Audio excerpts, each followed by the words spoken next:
Hello friends, हमारे ज्ञान की बातें चैनल में आप सभी का स्वागत है। मेरे दूसरे चैनल का लिंक मिल जाएगा डिस्क्रिप्शन, चेक करके उसे भी लाइक शेयर सब्सक्राइब करना। पूरा वीडियो अंत तक देखना, बीच में स्किप मत करना। आइए जानिए देवउठान एकादशी के कथा व्रत। कार्तिक मास के एकादशी को देवउठान एकादशी या देवउठनी एकादशी कहते हैं। इस साल देवउठनी एकादशी का व्रत 4 नवंबर 2022 को रखा जाएगा। इस दिन व्रत कथा का पाठ करना जरूरी होता है। देवउठनी एकादशी व्रत में इस कथा का पाठ जरूर सुनें।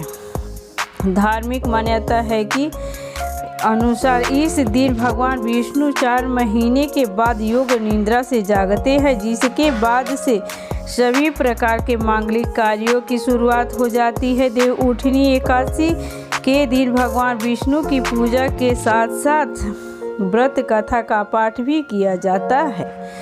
आइए जानते हैं देवउठनी एकादशी की कथा के बारे में। एक राजा के राज्य में सभी लोग श्रद्धा पूर्वक एकादशी का व्रत रखते थे। प्रजा और राज्य के नौकर से लेकर पशु तक को एकादशी के दिन अन्न नहीं दिया जाता था। कहते हैं कि इस दिन किसी दूसरे राज्य का व्यक्ति राजा से बोला कि महाराज कृपा करके मुझे नौकरी पर रख ले। तब राजा ने उसे के सामने एक शर्त रखी कि रोज तो तुम्हें खाने को सब कुछ मिलेगा, लेकिन एकादशी के दिन अन्न ग्रहण करने के लिए नहीं मिलेगा।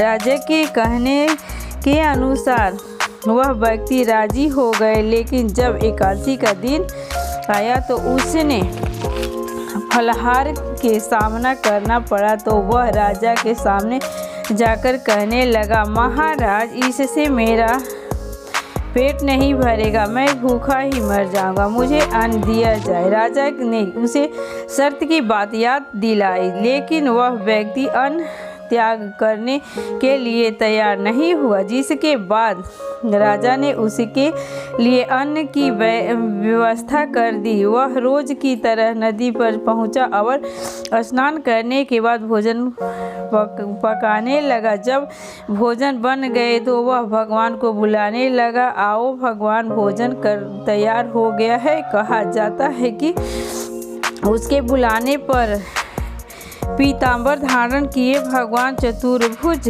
रूप में आए पहुँचे और प्रेम से उसके साथ भोजन ग्रहण करने लगे। भोजन करने के बाद भगवान अंतर्ध्यान हो गए, जिससे के बाद वह व्यक्ति भी अपने काम पर चला गया। फिर 15 दिन बाद अगले एकादशी को वह राजा से कहने लगा कि महाराज मुझे 2 गुना सामान दीजिएगा। उस दिन भूखा ही रह गया था। राजा ने पूछने पर उसने बताया कि उसके साथ भगवान भी भोजन ग्रहण करते हैं। यह सुनकर राजा को थोड़ा अटपट लगा और उन्होंने बताया कि उन्हें विश्वास नहीं हो रहा है कि भगवान उसके साथ भोजन करते हैं। राजा की बात सुनकर वह बोला, महाराज यदि विश्वास न हो तो साथ चलकर देख ले। राजा एक पेड़ के पीछे छिप बैठे। उस व्यक्ति ने भोजन बनाया, भगवान को शाम तक ही पुकारता रहा, लेकिन भगवान नहीं आए। अंत में उसने कहा कि हे भगवान, यदि आप नहीं आएंगे तो मैं नदी में कूदकर प्राण त्याग दूंगा। इसके बाद कभी भगवान नहीं आए। तब वह प्राण त्यागने के उद्देश्य से नदी की तरफ बढ़ा।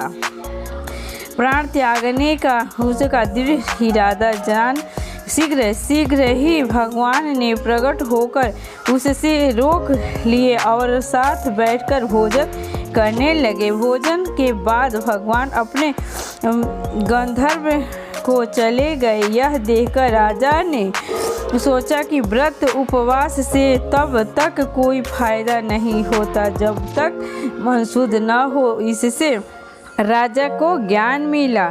वह भी मन से व्रत उपवास करने लगे और अंत में स्वर्ग को प्राप्त हुआ। बोलो बोलो कृष्ण भगवान की जय। पीतांबरधारी विष्णु भगवान लक्ष्मी माता की जय।